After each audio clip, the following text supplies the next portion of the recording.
Now, it'd be very, very difficult on any session such as this at the moment to avoid the topic of COVID-19. And we were going to try and steer away from it, but actually it's still really relevant. And actually the global COVID-19 pandemic obviously has affected individuals and businesses in a wide number of ways over the past 14 to 16 months. But thinking just about your own customer-centric strategy, I mean, has the pandemic accelerated or hampered your progress? Paul, perhaps if you can come in first on this one. Yeah, absolutely. So I think for me, it's changed hundreds of years of tradition for us. So we're centered around the Lloyd's of London market. And for those that don't know about the Lloyd's of London market, it's that big kind of oil rig type building in the middle of London, which has been steeped in tradition. And for sort of 300 plus years, brokers have been walking into that building or variations of that building and delivering risks to underwriters face to face. And it's all about a trusted negotiation that happens face to face. Now, obviously, that couldn't happen in the global pandemic, and we had to move very quickly to a new method, and e-trading, which I personally have been trying to get implemented for a number of years, and we moved to e-trading very quickly, and it's kind of COVID-19 was a burden platform that we needed to get onto e-trading, just to sort of support the face-to-face negotiation with some automation. And so the whole market had to change. We're talking about global insurer brands that all had to change at one point, enabled to service the insured clients. Now that is driving more efficiencies into the market, and therefore we're being more client-centric because of that. And hopefully we can throw away those fountain pens that we've been using for so many years. But actually, I think the most important part for us is that the relationship with the client has changed somewhat. Everybody got put into the same boat, when the pandemic happened, and our global clients such as Tiffany, John Deere, Facebook, Amazon, we all had the same problem. So actually there's been a lot more collaboration about how our businesses have evolved during the pandemic, and we're having deeper, more holistic conversations about businesses and how we can support them. And we're actually becoming seen as the expert in the room in some of that, because of the way that the insurance market evolved, and people just want to hear about how others are doing as well. So it's given us more opportunities to engage, I believe. Probably a lot less travel, so less face-to-face, but actually the use of the technology means there's probably, and I haven't seen a statistically, it's probably maybe more conversations happening because we're not having to wait for flights and travel. But ultimately, for such a horrific thing as COVID-19, there is a positive we can take from it, is that it's evolved our business model in that time. So yeah, I think my final piece on that is the staff at Beazley, the operations at Beazley have stood up to it. We're looking forward to sort of carrying that on. I suppose, Louise, you're a similar model. How have you dealt with it?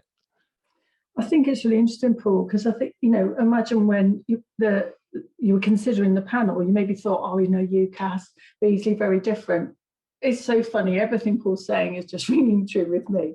Where UCAS actually probably went paperless about 5 years ago, and so everything that we do, saying that, look, I've got my notes. There's no need for us as a business to print anything off, and there isn't actually a need for our customers to do that either. But hundreds of years of tradition, universities considering applicants, they like to print off the application, regardless of how many trees that might, fell. But now they've been forced to do that. So it's actually been really interesting in how, the pandemic has definitely digitized admissions, university admissions across the UK. And I think what's really interesting, just listening to Paul again and Peter, thinking about that sort of collaboration, authenticity and transparency, the pandemic hasn't forced us to do that, because we've always tried to follow that model, but it's definitely enabled that. So, again, for those who're not familiar, UCAS, the peak of our year is in August when all the results are released. And, we have Sky News, BBC, ITV, we have people in the building. The focus is on UCAS. So we're very used to that focus and that one peak. And so our business continuity to manage that is actually very good and very, very structured. So on the 22nd of March, none of our, well, hopefully our customers didn't see a degradation of service. When we went, home working, nothing changed for them. But what did change was a real focus on us as a business in supporting the higher education sector, where they couldn't spin up a call centre, where they weren't able to respond to applicant queries because they didn't have the means to, homework for a few weeks. We were able to be that intermediary and support applicants and universities alike. So, and I think it's just really interesting, the whole trust is so important. And applicants do trust UCAS. We kind of joke a little about, if we say jump, they say how high, because it's a process that they know they have to go through. But, what we have to do with that trust is to ensure that our universities and our colleges benefit from that too. So we're very transparent about our approach to customer centricity. We don't always get it right. I'll hold my hands up. And I think, it's as important that we're customer centric in the positive times as in the negative. So, we had an incident last week where an automated function happened a little bit early. And, as soon as anything happens in that way that affects our applicants, they're straight on social media. We can't hide when we do things wrong. We have to be public, and we have to manage the negative incident in the same way we would if it was a positive situation. So I suppose the answer to the question is, for UCAS, it's really focused our energies on how we can be more customer centric. It's really reminded us how trusted we are to manage the service on behalf of the sector.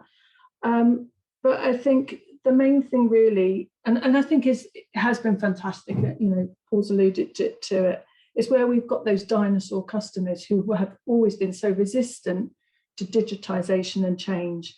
They have been able to do that. And it's forced, as I said, we're now much more of a paperless sector, which can't be bad for us or the trees, in fact. So how about you, Peter? Have you seen similar across other businesses you're working with? Thanks, Louise. Great stuff. Yeah, three quick things from me on this subject. One positive I've seen is that people have been forced to build relationships rather than just sell stuff. So across the B2B sector, that's been really good to see that people who maybe were really driven just by their quarterly, monthly sales have actually had to build relationship, and I hope that will bear dividends in the future. The second has already been mentioned, collaboration, and all I'd say on that is that it's been great to see that it's been right across the supply chain and across channels. I think one thing that's really hit home is that it's not just about one channel, but typically the new one, digital channel. Actually, all channels have helped each other. And I've seen, for instance, the call centre like save the bacon of digital and social. So flexibility there is really important. Just on that digital transformation, of course, it's massively been accelerated, but I have slightly mixed feelings about this. Is maybe controversial, but don't assume that because you've been digitally transformed, you are now more customer centric. It rather depends what were the drivers of that transformation. So organizations that were aiming and had a strategy to be more customer centric, digital transformation will have helped that. Ones who are just focused on costs or products, it will have just accentuated that and possibly made them more transparent and those de-links in the customer experience more apparent to customers. So just a slight health warning: don't assume that digital transformation is the answer to everything. It's the answer to a lot, but not everything. Back to you, Alan. So yeah, again, thank you all three of you for responding on that one. Some really interesting points there, actually.